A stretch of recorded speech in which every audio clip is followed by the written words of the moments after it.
Olá pessoal, tudo bem? Vamos falar sobre essa notícia? China pressiona setor de entregas e derruba ações. O governo quer que os aplicativos reduzam taxas cobradas de restaurantes e melhorem condições para entregadores.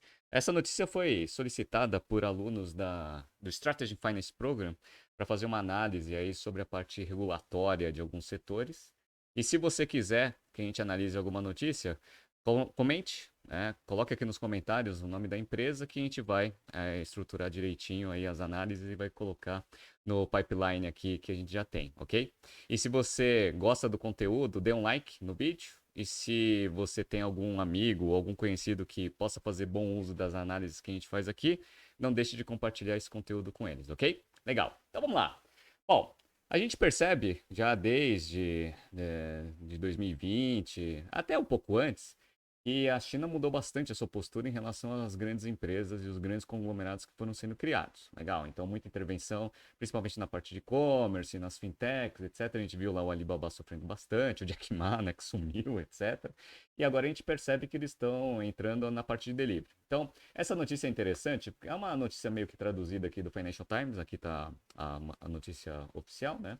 Mas essa notícia aqui, ó, dia 22 do 21 do 2, a gente vai descendo aqui um pouco da notícia, ele vai falando um pouco dessa empresa, Meituan, que ela recebeu ali algumas orientações ali do governo, dos órgãos regulatórios, para começar a eventualmente mudar um pouco das suas políticas com relação aos restaurantes e os entregadores. Então aqui, ó, o anúncio do órgão de planejamento estatal da China, a Comissão Nacional de Reforma e Desenvolvimento, e de 13 outras agências, veio na forma de um pacote de propostas para ajudar o setor de serviços do Brasil, no país, que enfrenta dificuldades depois do forte impacto sofrido com a campanha contra o Covid.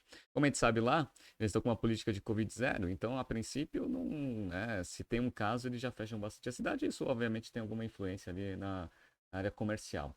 E é interessante, porque a gente vê assim, ó, o órgão informou que guiará as plataformas de entrega de comida para dar outro passo para reduzir as comissões de serviços cobrados dos restaurantes, de forma a reduzir os custos operacionais desses. Então, a princípio, essa intervenção do órgão regulatório é para tentar melhorar um pouco ali da rentabilidade dos restaurantes que sofreram bastante com os fechamentos e também para os entregadores, que eventualmente vão ter aí comissões, pelo que diz a notícia, um pouco mais justas, né? Essa notícia é interessante porque ela tem dois aspectos bem importantes para a gente analisar. Bom, o primeiro é o risco regulatório. Então, o risco regulatório, ele é um risco que você precisa avaliar toda vez que você está entrando num novo modelo de negócio e eventualmente ainda não tem regulação. Então, você precisa ter alguma influência ali para você conseguir ajudar na construção dessas novas regulações, até para todo mundo eventualmente conseguir fazer bom uso, né, dos serviços novos que são gerados dentro dessa nova economia. Por que eu estou falando isso? Porque quando você lê essa notícia, aparentemente parece que esse mercado de delivery de comida é um mercado extremamente rentável. Então ele está comendo toda a margem, né, desse serviço e está espremendo a margem do restaurante e também espremendo a margem dos entregadores. Parece que é isso que você vê na hora que você lê essa notícia. Então é interessante isso, né? Mas não é a realidade, que é o segundo aspecto. Então, esse segundo aspecto é o que eu quero analisar com vocês, que é, será que essa parte, esse segmento de delivery é um segmento rentável para você conseguir eventualmente ter todo esse risco regulatório e mesmo assim você continuar operando como uma empresa com rentabilidade ok para você conseguir sustentar suas operações? Isso é uma coisa interessante que a gente vai ver.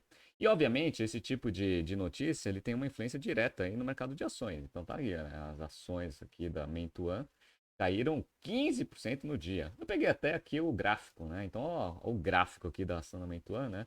Aí veio o anúncio, ó, despencou aqui, ó. Despencou 22, aí depois foi subindo. Atualmente aqui está numa queda aqui em torno de uns 20% ali em relação ao valor da ação antes do anúncio. Legal, tá? Aí a pergunta que se faz é: será que essa empresa ela é rentável? A Meituan, ela faz a parte de delivery, também faz uma parte de trazer lead para hotéis, etc. Tipo um book.com. Faz uma parte de cupons também de desconto. Tem, né, coisas de bike sharing, etc. Então é uma empresa bem grande assim em termos de operações. Mas o grosso é a parte de delivery de comida. Então, ó, os resultados aqui, eles vão estar nessa renminbi aqui, né, que é a moeda deles, né? Então, aqui, ó, 6,34, vai ser $1, é 6,34, até pra gente saber um pouco da transformação aí desses financials aqui em dólar, né? Então, vamos dar uma olhada aqui, ó. Eu peguei aqui o último resultado, né, do ano de 2021 divulgado. Legal, então tem o resultado dos primeiros 6 meses aqui da companhia. Então tem aqui, ó, 80 bilhões aqui desse RMB, que mais ou menos dá em torno de uns 12 bi de dólares. E ó o prejuízo. Então, ó, prejuízo operacional, 8,2 bi. Tá? Então é um prejuízo aqui na ordem aqui de 11, 12% de margem negativa operacional. Então não é um negócio rentável. Aí você fala assim, ah, bom, Renato, mas ó, se a gente for comparar com 2020, eles cresceram bastante, né? Quase que dobraram aí a operação. Teve uma função aí nesse meio tempo, né? Mas enfim, ó, dobraram a receita, que era 41 aqui, ó, era positivo, 630, 903. Legal. Só que, quando a gente olha direitinho aqui o detalhe dos resultados, a gente percebe o seguinte, ó, então vamos lá. Vamos pegar aqui ó, os primeiros 6 meses aqui da empresa. Então, ó, a parte de comissão, né, que eles ganham ali, ó, 50 bilhões aqui, 12 bilhões aqui é online market services que eles fazem, parte de cupom, etc. Tá? E aí tem aquele other services sales, né, que eles também são as novas apostas deles. Quando você percebe, ó, dos 80 bilhões aqui de receita, só 20 é lucro bruto. Ou seja, uma margem bruta de 25%. É né? Uma margem muito apertada. Estão vendo que esse lucro bruto ele não é nem quase não é suficiente para pagar suas despesas com venda, né? Então, tá vendo aqui, ó, selling and marketing expenses. Obviamente isso daí cresceu bastante em 2021, porque em 2020, ó, eles tinham dado 13 aqui de gross profit, margem bruta ali em torno de uns 30, 32, 33 mais ou menos.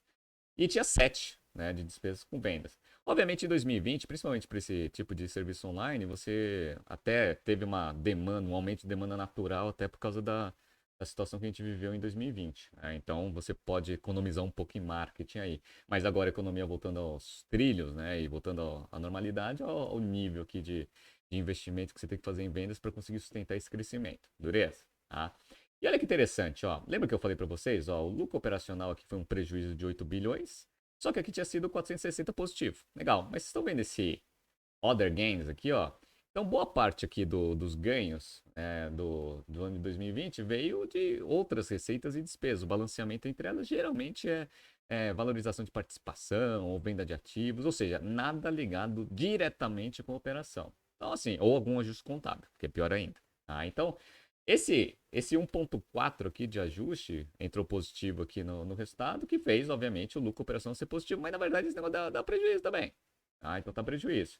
E aqui, ó, esse 8,018 era para ser maior ainda, né, esse prejuízo, porque, ó, tem 1,3 bilhões aqui que ajudou ainda a dar uma amenizada.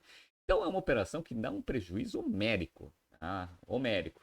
E ainda, além de dar um prejuízo homérico, ainda vai ter essa parte do controle de margem, ou seja, a pouca margem que esse negócio gera para conseguir fazer esse prejuízo homérico, ou seja, né, essa margem já não é sustentável, ainda essa margem não saudável ainda vai ser né, prejudicada ali, porque você vai tentar, eventualmente, aumentar um pouco da margem dos restaurantes e dos entregadores. Aí, aqui tem a abertura da receita nas unidades de negócio. Então, Food Delivery aqui, 43.700. In-Store, Hotel and Travel aqui, ó, 15. E as novas iniciativas, 21. Que são aquela parte de serviços, etc. E novos negócios que eles estão fazendo mesmo, né? Então, aqui dá uns 80.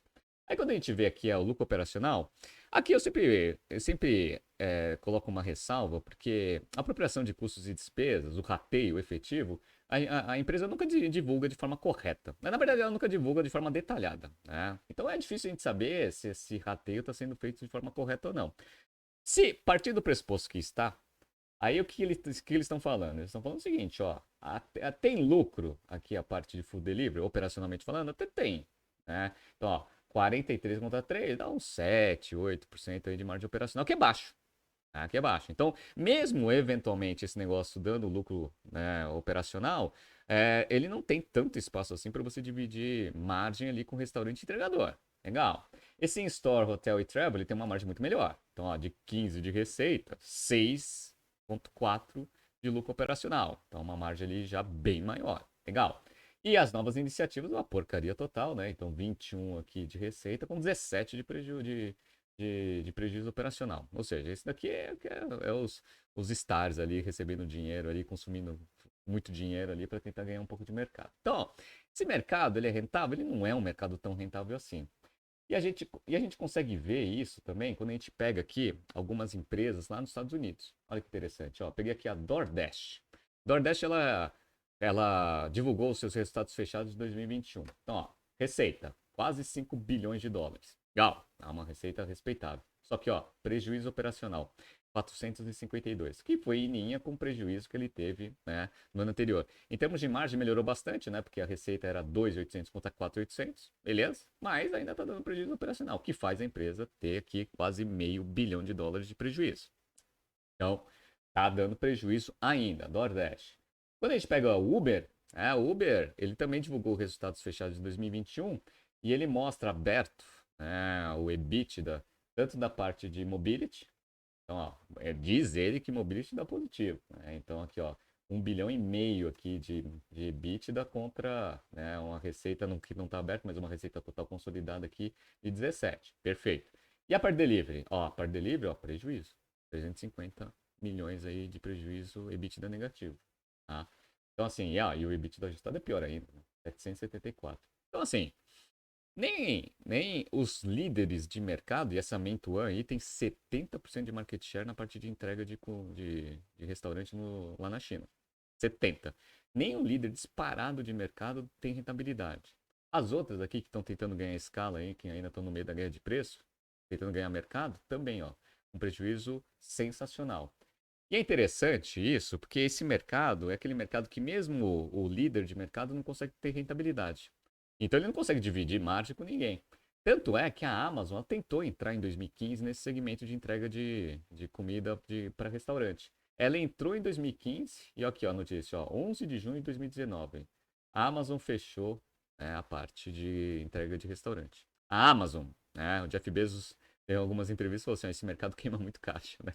Se o Jeff Bezos ficou com medo da queima de caixa, imagina quanto que é, né? Então, ó, várias notícias aqui, ó, da Reuters, da Amazon fecha, né? Fecha aqui, ó, a parte de serviço de delivery, né? Então, ó, em um, em um movimento aqui raro, né, de perda aqui, né? Ele fecha também essa parte de delivery de comida. Aí você fala assim, bom, Renato, então qual que é a alternativa? A alternativa é, ao invés de tentar ganhar mercado em restaurante, é você ir para entrega de supermercado, por exemplo, tá? Nem essa a Amazon tá tendo muito sucesso. Então, aqui, ó, essa daqui é a notícia já bem nova, ó, 21 de maio de 2021, ano passado. Aí, ó, Amazon is shutting down Prime Now, né? It's 2-hour delivery service, né? Que basicamente era a parte ali que eles faziam entrega de supermercado, drogarias, etc, né? Então, a princípio eles estão consolidando essa operação no próprio app, porque tinha um app separado, a princípio era uma unidade de negócio separada, eles estão tentando juntar isso. Não é que vai fechar e que eles estão saindo desse segmento, mas esse tipo de tomada de decisão você sabe como que é, né? Então você vai lá, tira um app proprietário e depois fala que não vai mais fazer e aí a coisa vai evoluindo. Então nem a grande Amazon, ela consegue ver que esse tipo de serviço, ele pode eventualmente ser rentável para a companhia. Uma coisa que pode estar acontecendo é que a Amazon está esperando eventualmente aí a consolidação de mercado. Ou ele está vendo que o mercado está ruim mesmo. Legal. E isso daí pode influenciar o Brasil? Com certeza. Então, ó que interessante. Aqui no Brasil a gente tem um grande líder, que é o iFood. Tá? Então o iFood tem mais de 80% ali de mercado dentro dos restaurantes que já tem essa parte de delivery. Legal, tá? E aí a Uber, que não era líder de mercado, mas era a segunda, ela decidiu sair, né, desse mercado aqui por causa da queima de caixa. Tá? E é interessante isso, né? Porque isso daqui foi dia 7/1 de 2022, esse ano. Tá? Então, assim, essa guerra de preço, essas margens apertadas, elas acontecem em vários lugares, né? Inclusive nos Estados Unidos, na China e no Brasil. Tá? Então, o segmento em si é um segmento com margens apertadas. E a gente consegue dar uma olhada nisso olhando a líder de mercado. Quem que é a líder de mercado? Aqui no Brasil é o iFood. E é interessante porque o iFood ele tem lá a Just Eat Takeaway como um dos, né, dos acionistas, se eu não me engano, 33%. E aí, quando você pega os resultados, os últimos que foram divulgados pela Jiazit, ele mesmo fala que esse risco regulatório que a gente está avaliando aqui da Meituan, lá na China, é um negócio que é impactante no negócio mesmo. Então, ó, tem um slide aqui só falando sobre isso, né? Então, ó, a gente está tentando adequar nosso modelo de negócio às leis locais. Então, ele mostra aqui onde que eles podem fazer o modelo de negócio tradicional, onde eles estão adaptando, etc. Então, se eles dedicam um slide para explicar isso para o mercado, é que isso é um risco iminente aí da operação. Legal? Então, só para reforçar essa importância aí da regulação dentro desse segmento. E aí vamos para o iFood. Lá eles mostram mais ou menos como que estão os resultados do iFood. Pegou no primeiro semestre de 2021. Então aqui, ó. O iFood aqui, ó, 382 milhões de euros, o primeiro de receita, é o que está escrito aqui, beleza? E o EBITDA, ó, menos 45 milhões de euros. Então assim, nem o líder de mercado aqui, semelhante às operações que eu mostrei para vocês, consegue gerar EBITDA positivo aqui no Brasil. Difícil, né? E ainda assim, existe o risco regulatório. Então tem risco regulatório de competição. Aqui, ó, notícia quentinha aqui de fevereiro também, ó. Rappi pede ao CAD o fim da exclusividade do iFood em contratos já existentes com restaurantes. Eles reclamam ali que o iFood ele fecha um contrato de exclusividade com o restaurante e, obviamente, cria uma barreira de entrada aí para os novos competidores. Ele ainda fala, né, que isso daí foi uma das razões pelas quais o Uber Eats saiu do Brasil e o Delivery Center foi fechado, né? Há controvérsias, obviamente, né? Os próprios modelos de negócio das duas empresas não são tão sustentáveis assim, e existe uma questão toda de priorização estratégica do Uber. A Delivery Center nunca deu dinheiro, e eu, né, em sala de aula já falei bastante que o modelo de negócio, para mim, já nasceu morto. Né? O Uber não, o Uber ele tem lá toda a mudança de estratégia, mas ele está buscando rentabilidade. Então, provavelmente ele está saindo aí de algumas situações aí de algumas regiões que são menos rentáveis ali para a estratégia de aumento de rentabilidade do negócio. Então, eu acho que o Brasil está incluso nessa lista aí, dado que existe um líder de mercado e é muito difícil você roubar market share. Perfeito. Então, já tem esse risco iminente. Mas tem um segundo, que para esse tipo de business é sempre latente, aí no mundo inteiro, né? Que é o quê? Ó, aqui, ó, entregadores de aplicativos ampliam paralisação em São Paulo e no Rio de Janeiro. Então, essa notícia aqui foi de outubro de 2021. Que é o quê? É aquele negócio, né? Então, a princípio, são todos prestadores de serviços, né, que recebem uma comissão pelo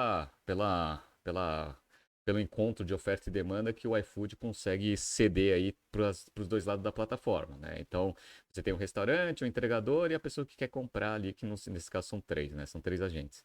Então, você vai dividindo as comissões aí com todos os agentes, beleza? E aí os entregadores não são considerados empregados ali do iFood, ele é um prestador de serviço. Isso daí é latente. E a gente vê isso muito forte lá no Uber, por exemplo, né? Com os motoristas, etc. E nessa parte de entrega também. Então não precisa ser só de comida, né? Mas qualquer entregador, ele sempre tem ali, eventualmente, né? Sempre saem notícias, né? Da regulação ali CLT que pode ser aplicada eventualmente aí para esse tipo de serviço. Enfim, né? Tudo isso são riscos que diminuem ainda mais a margem de um negócio extremamente, né, apertado em termos de rentabilidade. Então, vamos ver aí como que as coisas evoluem. Na China, esse aumento aí de presença do Estado dentro das empresas é eminente, a gente vê isso. Vamos ver como que o mercado de ações vai reagir em relação às empresas chinesas. E para esse tipo de operação, a gente vê que as margens são extremamente apertadas e que o risco regulatório, a princípio, principalmente para os líderes, é uma das maiores preocupações que eles devem ter ali no curto prazo.